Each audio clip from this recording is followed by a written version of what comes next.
8210. If too much acetylene is used in the welding of stainless steel, A. A porous weld will result. B. The metal will absorb carbon and lose its resistance to corrosion. C. Oxide will be formed on the base metal close to the weld.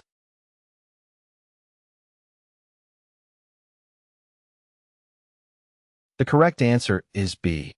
If too much acetylene is used in the welding of stainless steel, the metal will absorb carbon and lose its resistance to corrosion. This is because the excess acetylene will react with the chromium in the stainless steel to form chromium carbide. Chromium carbide is a brittle compound that can weaken the metal and make it more susceptible to corrosion.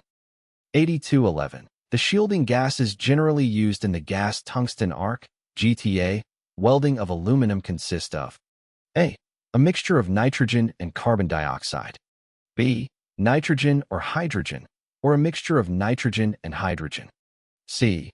Helium or argon, or a mixture of helium and argon.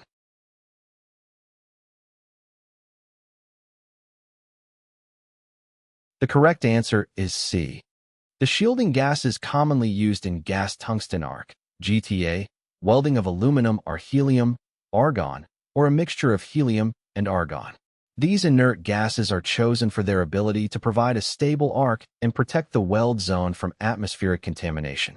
Helium is often preferred for its high heat conductivity, which helps to improve the welding speed and penetration. Argon, on the other hand, is commonly used as a shielding gas for general-purpose aluminum welding. The choice of gas or gas mixture depends on the specific welding application and desired welding characteristics. Assembly end.